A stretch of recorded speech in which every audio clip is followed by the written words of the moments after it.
yang masih ada otot kalau misalnya pasien hipertensi apa yang terjadi? Stroke. Yes, stroke ada dua, nanti menjadi NPS ya.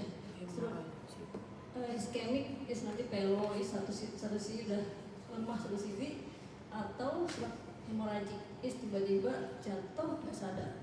Nah itu gara-gara hipertensi tidak terkontrol. Dulu mohon maaf almarhum yang di biologi itu dosen biologi adalah gara-gara hipertensi tidak terkontrol, nggak minum obat. Ini kamu sebagai dokter juga menyatakan ini yang minum obat yes seumur hidup sih, sama kayak obat DM kan ya. Siapa ada pasien keluarga yang penyakit DM?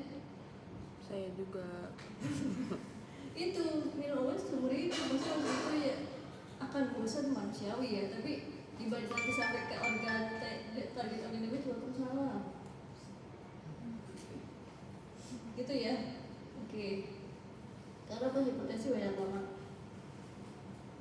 Jadi ini satu definisi sebenarnya terserah ya. Maksudnya hipertensi adalah tekanan darah sistolik lebih dari 140 mm/Hg dan atau tekanan darah diastoliknya lebih dari 90 mm/Hg pada pemantauan klinik atau hasil kesehatan. Nah, tapi nanti kan sekarang kan sebenarnya tensimeter sekarang kan lebih murah ya, kecuali obat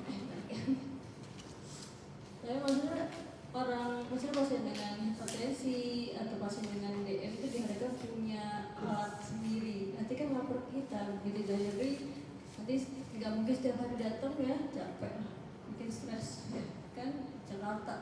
Jadi maksudnya nanti diary setiap minggu lapor ke dokternya, ini kalau terkontrol alhamdulillah, kalau enggak ya apa yang terjadi ya.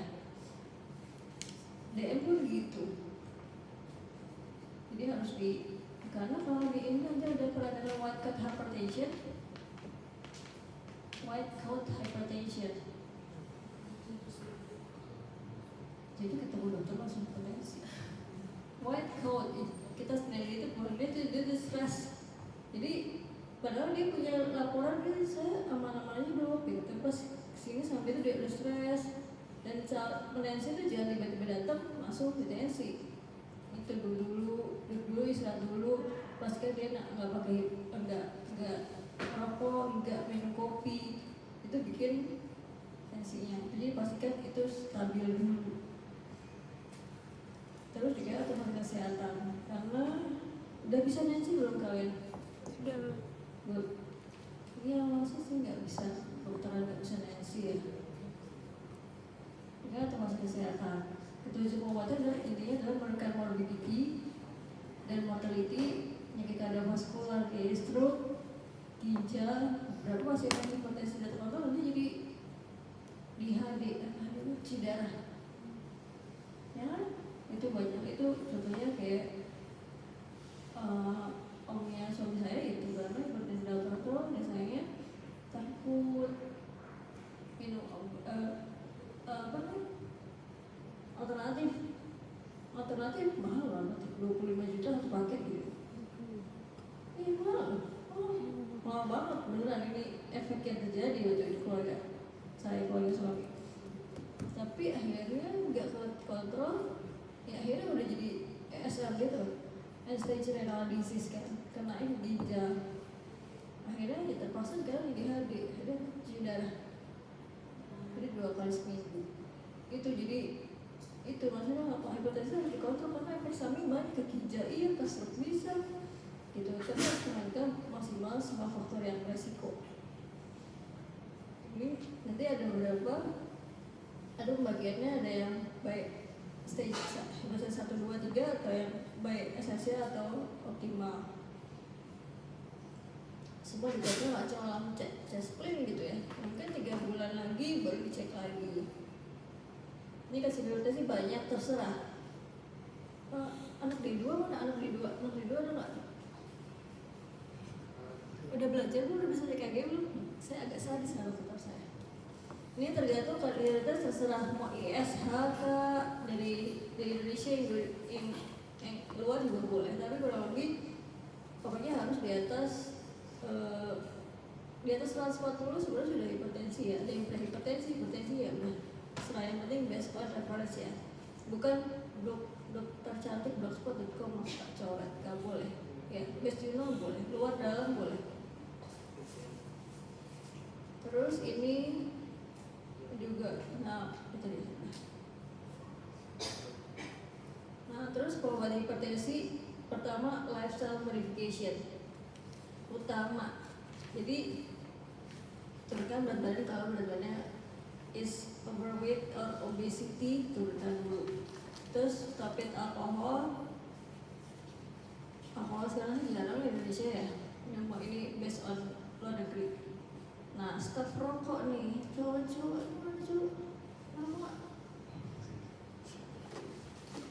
Memang cowok-cowok, tapi meskipun cowok-cowok tidak jadi tersangka ya, sekarang cewek-cewek banyak yang rokok ya. Saya pernah nemu di Kantan Pratama ya, rokok gitu.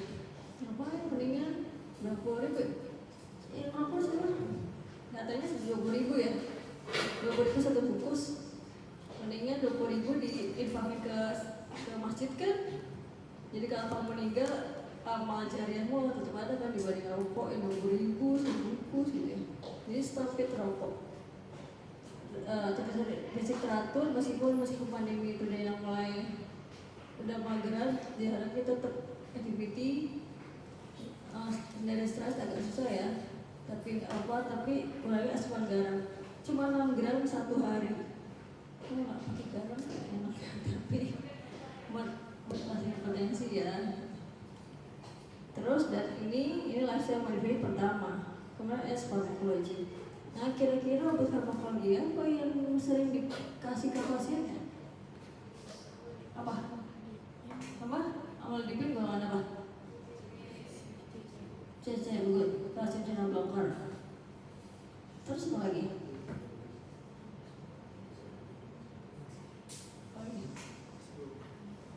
Nah ini nih yang sebelah sana belum jawab. Tapi selain CCB apa deh? Inhibitor boleh good. Contohnya apa? Inhibitor contohnya apa? Pokoknya pril ya, atau pril, sinopril, dimakan pril itu inhibitor. Tuh boleh. Terus apa lagi? Selain dua itu inhibitor atau calcium channel blocker atau ARB, oke good. ARB kalau misalnya porsilia tidak cocok dengan inhibitor, kita bisa ada ARB. Contohnya apa?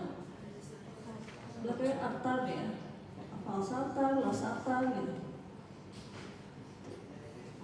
Terus apa lagi? Habis itu apa lagi nih? Ya seperti diuretik. Nah diuretik dulu zaman saya belajar itu diuretik yang pertama, sedangkan dan sekarang adalah yang pertama mungkin udah di-share di pedoman ya. Jadi sebenarnya ini establish di hypertension atau tidak. Kemudian sebenarnya nanti misalnya ini kan ini bisa ada dua referensi, ada hipertensi grade 1 atau hipertensi grade 2. Nah sebenarnya ada beberapa yang kalau misalnya pasien itu nanti kita berikan ini gitu kelihatannya. Jadi apa namanya? Jadi tujuan terapi itu hypertension adalah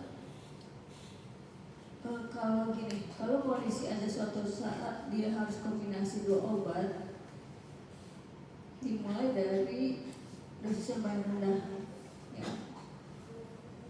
Kemudian tujuan kombinasi apa sih? Untuk memberikan evidensi terapi, menekan resiko efek samping dari masing-masing obat. Kemudian beberapa obat dapat diawasi dalam 2 sampai 4 minggu sampai 3 bulan ya. Terus tapi juga kondisinya adalah dia nggak bisa kombinasi karena sekarang zaman sekarang tuh udah punya obat udah referensi ESC belum 2023 dan tutorial sudah dikasih ya. Nah itu tadi maksudnya kalau misalnya tandingnya dia tidak bisa dengan kombinasi, sekarang namanya kombinasi nggak satu-satu. Jadi tetapi kecuali monoterapi dapat diberikan kalau pada pasien pertama. Ini yang hanya bisa monoterapi, kalau yang lain berarti harus kombinasi. Yuk, pertama hipertensi derajat 1 dengan resiko rendah. Jadi tensinya 150/55 maksa. Atau pasien dengan tekanan darah normal tinggi atau risiko sangat tinggi, boleh monoterapi, atau pasien lansia lebih dari 9 tahun atau lebih, atau yang rentan ini boleh monoterapi. Tapi di luar 3 ini wajib double ya, kombinasi. Kalau di 3 ini ya wah boleh.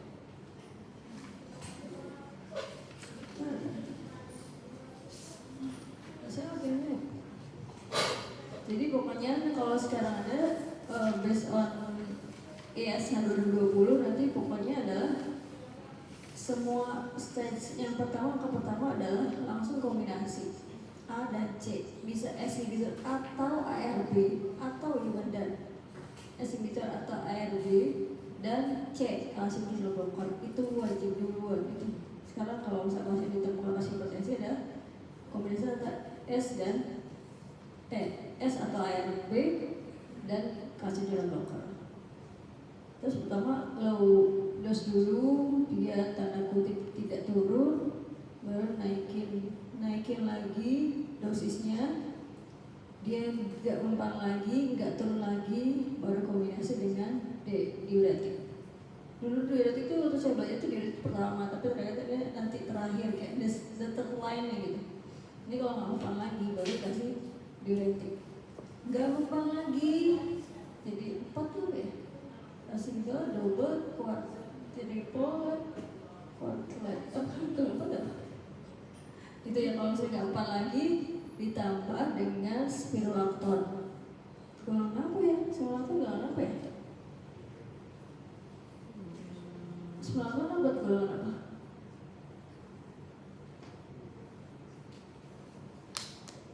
DL spirulacton. Ada.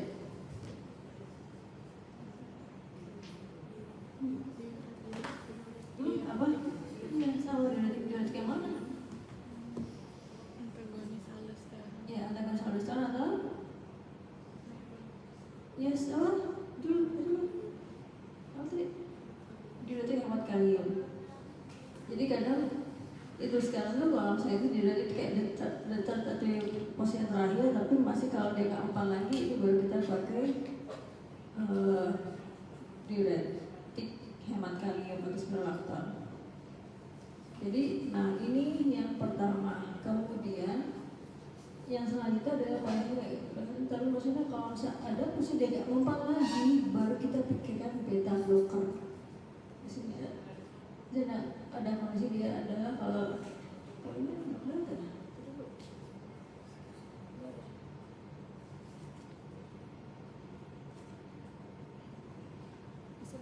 Nah ini, jadi kalau misalnya dia udah ngampan A, B, C, D, terus dia ngampan, baru kita pikirkan dia kalau pasien dengan angina, MCI itu backward infam ya, itu harus kita pikirkan beta blocker.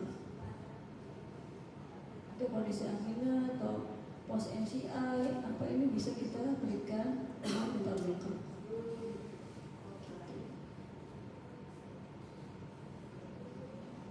Terus ini hypertension itu banyak terserah. Itu nanti dari mulai mainnya adalah waktu FBS kan FBS itu kan dia penata agonis dan antagonis. Ya, kalau agonis itu kayak sesuai dengan kondisi dia fisiologinya, tapi antagonis kayak kebalikannya.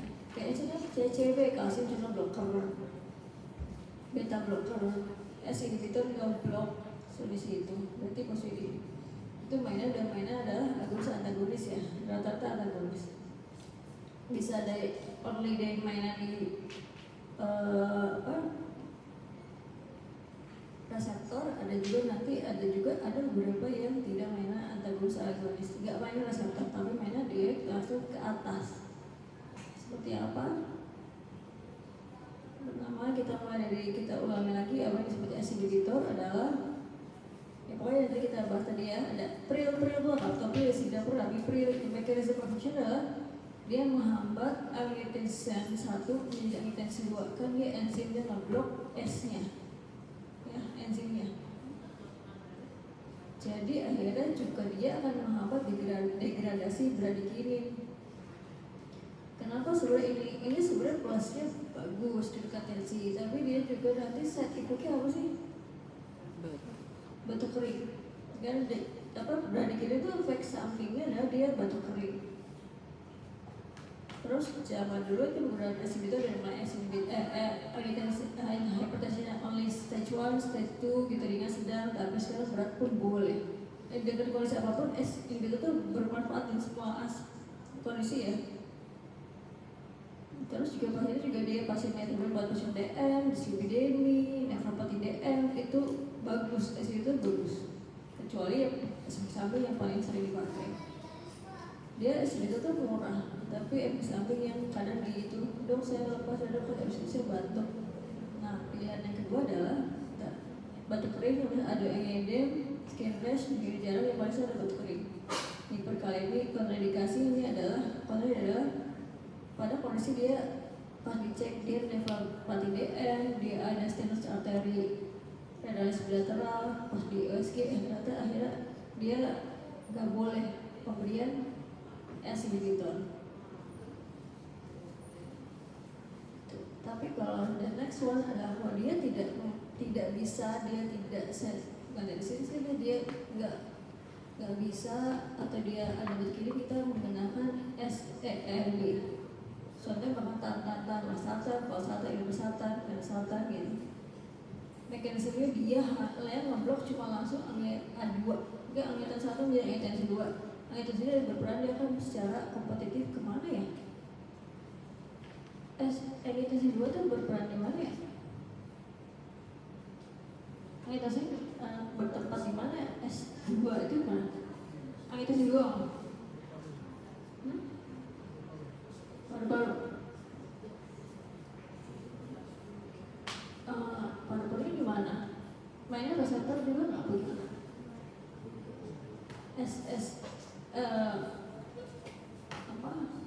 Apa sih, bukan stokain ya? Oh, bukan stokain ya. Jadi kayak kimia yang akhirnya dia kan apa? Agitasi 1 jadi agitasi 2, agitasi 2 itu nempel lagi atau berkaitan dengan apa? Di reseptor kah? Atau dia by enzim kah? Apa deh? Di reseptor apa? Reseptor apa?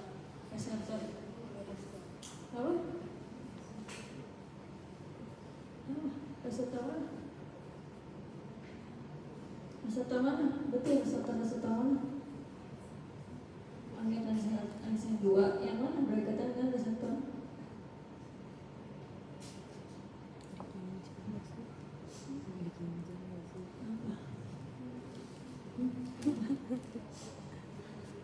Nanti ketemu saya itu nanti tanggal 31 ya, ketemu saya nanti gimana cerita tentang ARB. Dia akan berikatan lagi reseptor, dia akan berikatan dengan reseptor angiotensin 2. Ada yang 1 sama 2 ini yang akan lebih positif. Angiotensin 2 yang tipe 1 dan tipe 2. Tipe 2 kayak kebalikannya. Terus efek sampingnya kita balik ke S inhibitor, dia kecuali sama kayak dengan S inhibitor tapi kecuali tidak menimbulkan batuk, tidak menimbulkan angin gitu. Indikasi kontraindikasi sama dengan S inhibitor. Posisi ARB itu kayak terapi alternatif kalau misalnya dia tidak toleran terhadap S inhibitor. Terus dari itu kita lompat ke beta blocker. Beta blocker yang tadi kita lompat dia berarti prolol ya, propanolol, bisoprolol. Nah ini ada 2 option. Kalau yang saya pikirkan adalah propanolol itu yang paling murah, BPJS ada. Tapi dia akan mekanisme efeknya dia akan tidak hanya mereseptor beta 1. Propanolol itu dia ngeblok beta 2 juga. Beta 2 punya siapa? Di mana tempatnya? Beta 2. Beta 1 di mana? Beta 1 di mana? Beta 1 di beta 2, beta 3. Beta 1 di mana? Iya kan dia. Kenapa? Beta 1 di mana? Jadi sering nanya alpha 1 alpha 2 di mana? Ayo. Karena reseptor banyak, kalau obat jantung banyaknya main reseptor banyaknya. Kecuali S inhibitor yang mainnya di enzim ya, ngeblok enzim. Bah.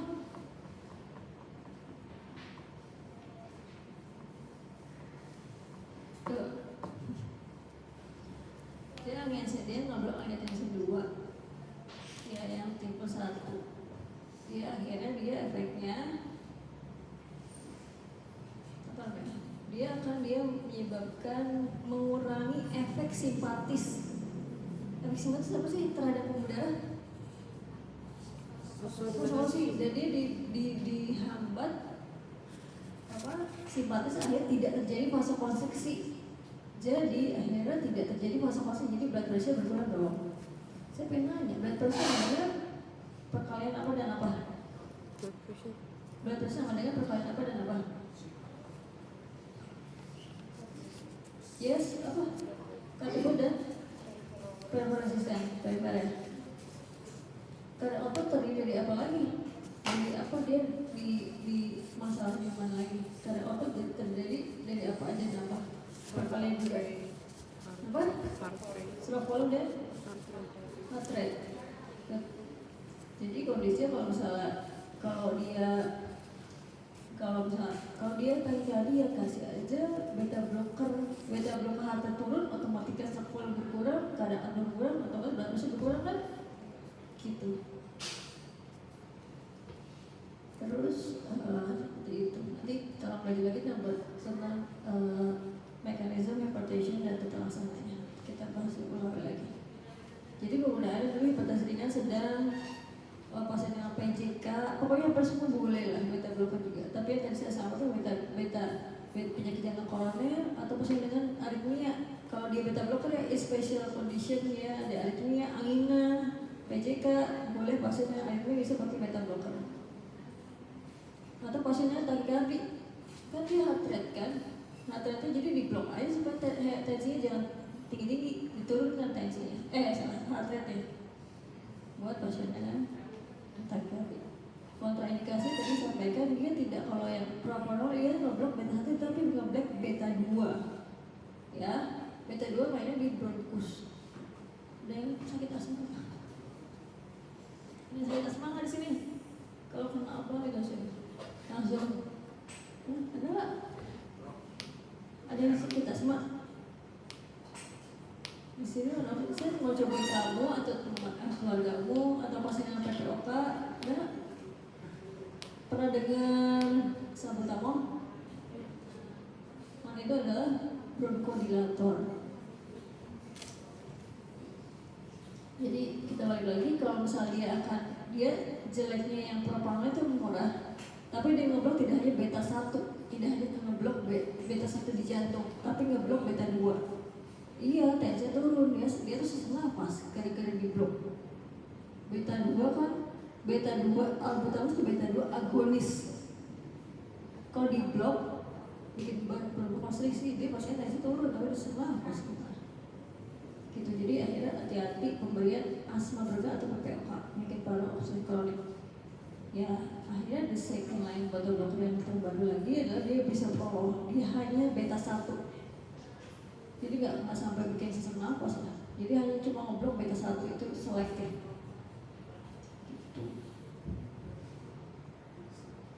Terus dan terdapat inhibitor atau ARB dan sekarang beta blocker dan kalsium blocker.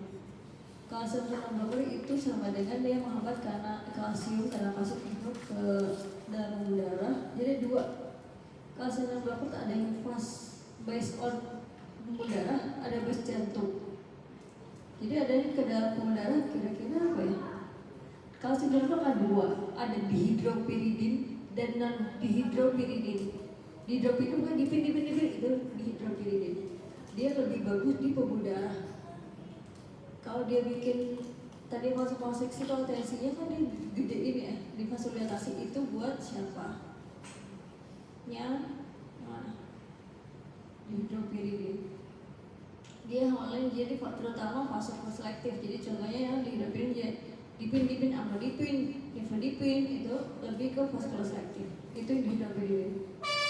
Dan itu yang disampaikan ini vasokonstriktif. Jadi dia bikin ada vasodilator dominan. Jadi jantungnya ada tapi enggak ada, tapi lebih kuat di pembuluh darah. Kalau yang dipin itu lebih vasokonstriktif. Satu lagi adalah golongan non dihidropiridin. Contohnya verapamil, diltiazem, dia lebih ke jantung, lebih ke beta 1, lebih kardioselektif. Dia kontak dan kondisi lebih rendah, jadi akhirnya bikin tensi akan lebih rendah. Indikasi buat apa sih pas channel blocker? Buat krisis hipertensi dan hypertensi urgency atau emergency. Pokoknya krisis hipertensi, urgency atau emergency.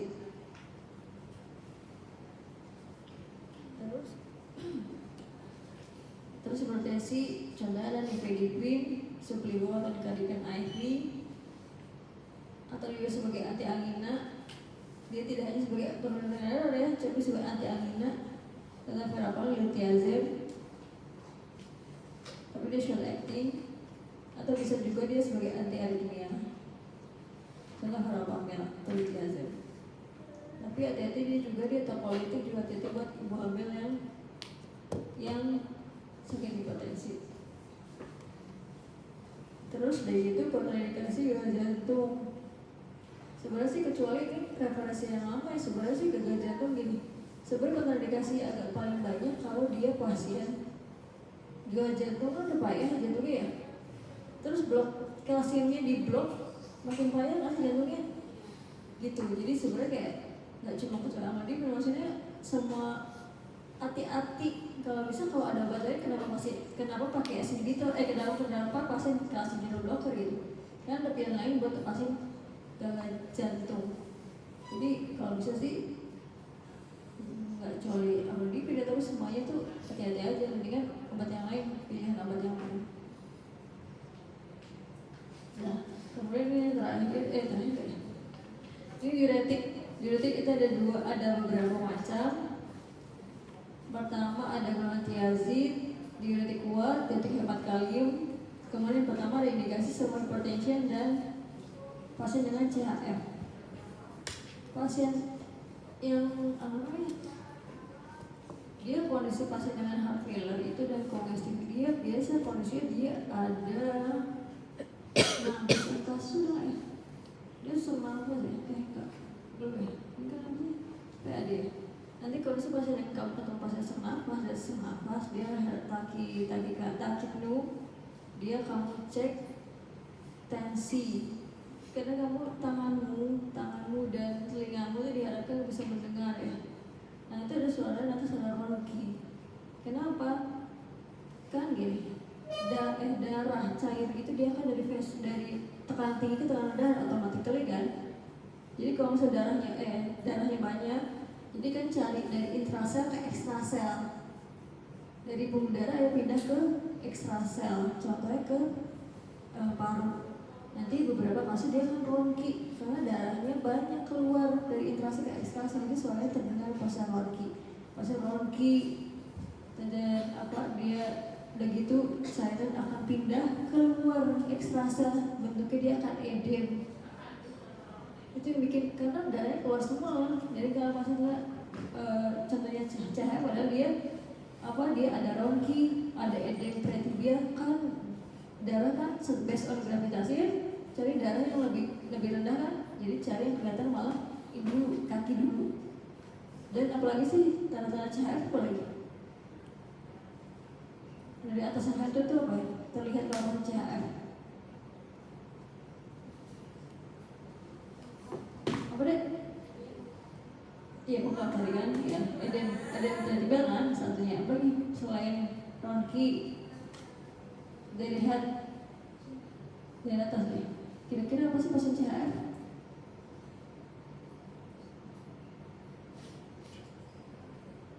Dikasih saya bukan ya? Pasien CHF apa selain tadi ada ronki, ada edemnya lebih banyak di tibial ya, di kaki. Apa? Kalau periksa kan itu tuh ya, tensi boleh, sering di kepala, leher, ada apa? Bisa kibat ya, di leher ada apa? Biasa kasus skill hari ini nih. CPP, kalau pas kan CPP lagi dong. Kenapa? Kan darahnya banyak lagi gitu kan. Cairan akan mencari intrasel ke ekstrasel. Nah, CPP aja kan ya. darah itu di mana? Dari yang ada vena cava superior inferior kan. Vena cava superior ada apa? Percabangannya jugularis root. Jugularis ada subclavia gitu kan. Katanya jugularis juga ada dua juga internal eksternal. Nah itu kelihatan lumayan lah. Oh berarti dia pressure tinggi, automatically banyak cairannya down gitu kan. Berarti kan di sini cair keluar, di sini kelihatan gitu. Itu mungkin biar logika ada, berarti itu banyak CHF. Jadi kalau saya sih banyak yang logika ya, meskipun apa ya, tapi logika tetap CHF itu dia ada CV meningkat lebih dari 3 ya. Dan atau edema perifer. Kalau proses hidratik itu semuanya dibuang, apalagi disimpan di badan kan.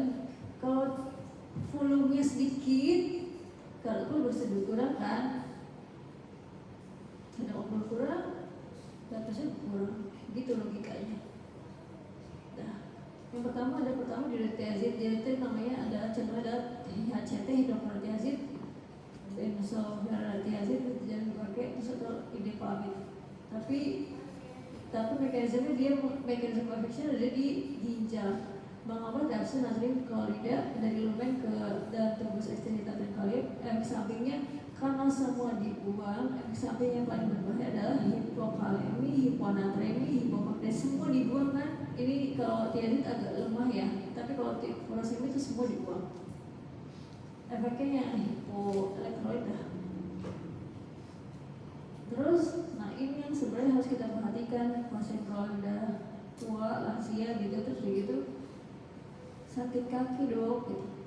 Ternyata dicek asam uratnya, dia ternyata hiperuricemi. Nah hati-hati pemberian diuretik karena ada di hiperlipidemi, di DM itu pemberian tiazid hati-hati karena bisa efeknya itu makin kuat hiperglikeminya, makin kuat hiperuriceminya, makin kuat DM-nya, makin hiperglikemia. Jadi selain ini ya selain hiperuricemi, hati-hati pada pasien dengan altitude asam urat. Nah hiperglikemia juga hati-hati, itu serba salah gitu. Jadi semuanya itu perhatikan dengan ini yang murah, tapi efek samping perhatian pasien tersebut. Juga kolesterol itu semua dia. Nah tadi kalau misalnya kalau ini diuretik itu hanya oleh tiazid, tapi kalau diuretik kuat dia contohnya ada furosemid. Dia mekanisme sama, dia menghambat reseptor natrium kalium klorida pada ansarela yang ascending, meningkatnya ekskresi kalium, natrium secara signifikan, semua dibuang. Kalau tadi kan sedikit lah. Kalau ini adalah dia first line-nya dia mau pasien CHF. Dia adalah karena dibuang aja kalau ekskresinya minusnya ya, karena plusnya dia kan dibuang aja cairannya. Tapi side effect-nya adalah semua dikurangin, hipokalemi, hiperkalemi, hipokalium, hipoklorida gitu. Tapi ini sebenarnya ini bagusnya buat pasien CHF, semua dibuang aja nggak apa-apa, biar strukturnya dikurangkan. Tapi dia side effect-nya semua dibuang. Tapi karena mengurangi dia hipokalemi itu di antara semua elektrolit adalah kalium. Karena hipokalemi bisa anemia, hiperkalemi bisa anemia gitu. Jadi ada kita kombinasi tidak hanya detik kuat pada pasien, kita bisa berikan detik hemat kalium atau aldosterone. Contohnya adalah semalatol, petriantel. Dia mekanisme sama. Dia menghambat kanal natrium di tubuh distal bagian hilir. Jadi kalau HCT kan di bagian hulu, ini bagian hilir. Dan terus kolegium. Nah, terus itu yang first line. Nah, second line ada pertama bisa alpha blocker. Ini kalau bisa dia lebih di atas, dia langsung mencari alpha 1, dia bikin vasodilatasi. Second line-nya indikasinya buat semua boleh, pada BPH boleh, prediksi, tapi ini kayak second line. Saya sih jangan resepin ya. Tapi ini yang paling sering akan saya sering menantikan misalkan adalah kalau ada sentra acting drugs. Contoh ada metildopa, klonidin. Yang paling saya rasakan metildopa klonidin. Metadopa pegang kunci adalah menghambat rasa itu selama ketika wangi di atas. Pada ini adalah first line buat pasien ibu hamil pada kehamilan. Jadi jangan horor hukumnya pasien dengan kasih inhibitor atau inhibitor ya. Haram hukumnya iya, dan saya turun tapi kuburan jangan nih.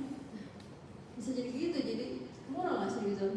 Dan di Indonesia di sini banyak, tapi hati-hati. Jadi kalau misalnya metadopa kita pada saat ibu hamil dan kehamilan kita pakai metadopa. Terus udah gitu itu yang kodein itu santa alpha 2 dari alpha 1 ini santa agonis. Side effect-nya ya dia akan berkering, sedasi, pusing.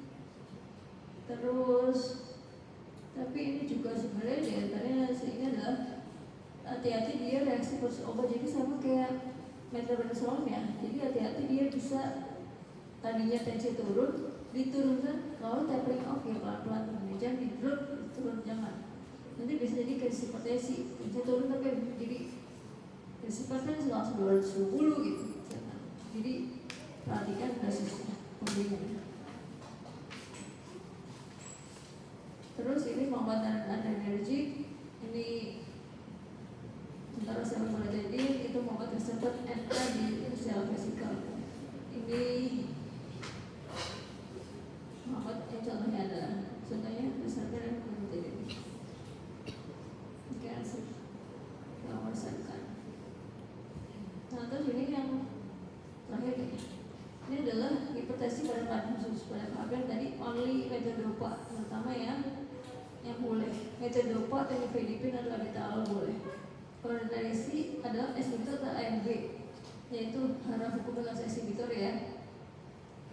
Kalau hipertensi oralnya ada 2, captopril atau nifedipine boleh. Kalau di atas 200 gitu, boleh kita berikan oral captopril atau nifedipine.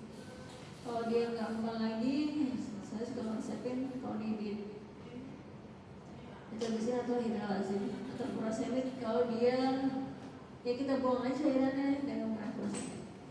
Ada pembersih gagal ginjal bisa kalsium global, furosemid, clonidine.